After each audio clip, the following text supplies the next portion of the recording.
Kadang-kadang mungkin kita pernah terdengar orang duk bertanya seperti ini, ataupun mungkin kita sendiri yang tertanya, kenapa ya kalaulah betul Palestin itu berada di pihak yang benar, tapi Allah asyik bagi Zionis saja menang sampailah ke hari ini.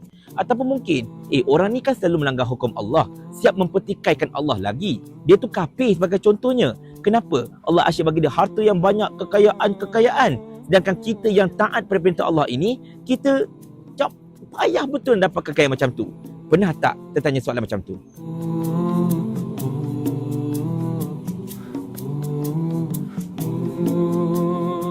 Assalamualaikum warahmatullahi.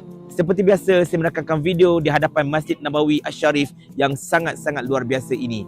Dan saya doakan kepada anda semua yang belum pernah hadir ke Masjid Nabi ini, agar satu hari nanti anda semua turut dapat menjejakkan kaki ke masjid yang begitu indah ini, dapat melawat Rasulullah sallallahu alaihi wasallam. Kita balik pada topik kita, tuan-tuan dan puan-puan sekalian. Macam saya utarakan dekat awal video tadi, mungkin ada di antara kita pernah mendengar orang duk bertanya soalan-soalan yang saya tanyakan tadi, ataupun mungkin kita sendiri yang bertanyakan, kenapa orang yang kita rasa berada pihak yang salah, pihak yang tak betul dan sebagainya, tapi Allah bagi dia kemudahan, Allah bagi dia kekayaan, Allah bagi dia kejayaan, Allah bagi dia kemenangan.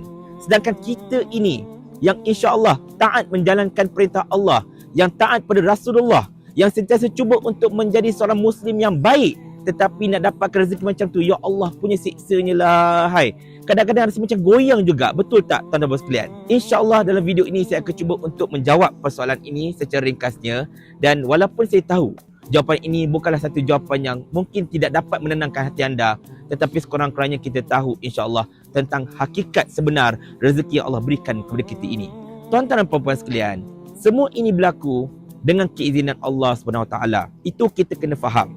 Sebab yang paling kita kena tahu, tuan-tuan dan sekalian, semua ini Allah turunkan beserta dengan ujian bagi semua manusia dekat muka bumi ini. Ujian untuk mereka mendapatkan kejayaan dan kekayaan itu pun satu. Ujian untuk kita melihat orang lain yang mendapat kejayaan dan kekayaan itu pun sama juga masalahnya. Allah turunkan ujian untuk kita semua.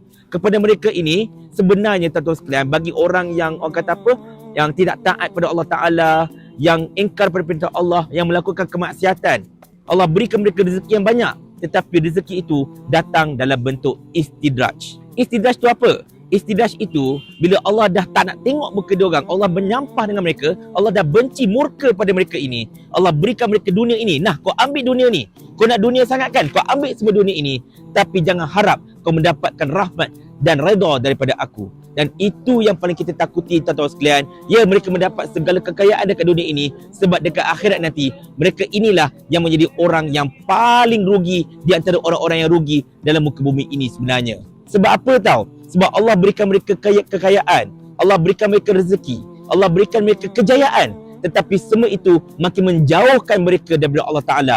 Mereka jauh daripada rahmat Allah Ta'ala. Mereka memang kaya, mereka memang hebat, mereka memang menang, tetapi mereka jauh daripada tenang. Mereka langsung tidak ada rasa macam keberkatan dalam kejayaan dan kekayaan mereka itu. Macam contoh Zionis dan juga Palestin.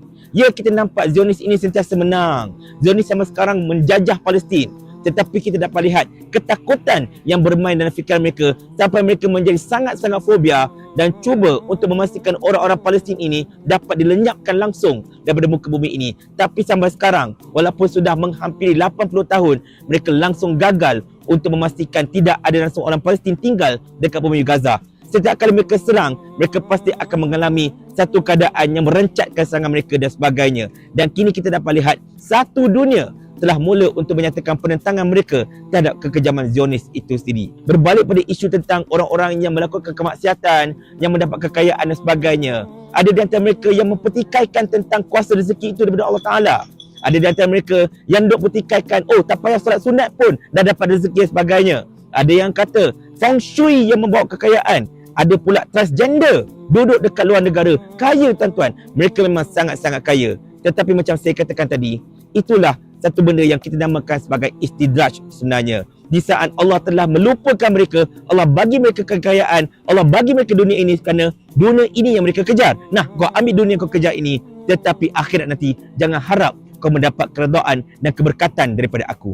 Ujian untuk kita pula, tuan-tuan sekalian, ialah Allah nak tengok Adakah kita akan teguh dengan pendirian kita? Adakah kita akan terus kukuh dengan keimanan kita? Adakah kita akan terus menjadi hamba Allah taat? Ataupun kita mungkin akan goyang? Mungkin kita akan semacam tak payahlah nak solat dan sebagainya kan. Sebab kalau aku solat pun bukan dapat rezeki banyak pun. Orang yang tak solat pun kaya je kan.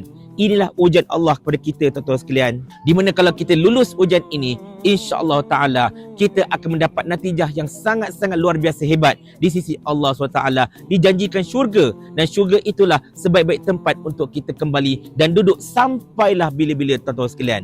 Allah dah berjanji dalam Al-Quran yang orang-orang mukmin akan tetap menemui kejayaan. Qad aflahal mu'minun allazina hum fi salatin khashi'un. Maka akan berjayalah orang-orang mukmin yang khusyuk di dalam solatnya. Itu Allah janji tuan-tuan, bukan Papa beri janji. Allah janji. Kita pegang betul-betul apa yang telah Allah katakan. Kita pegang betul-betul apa yang Rasulullah telah gariskan pada kita.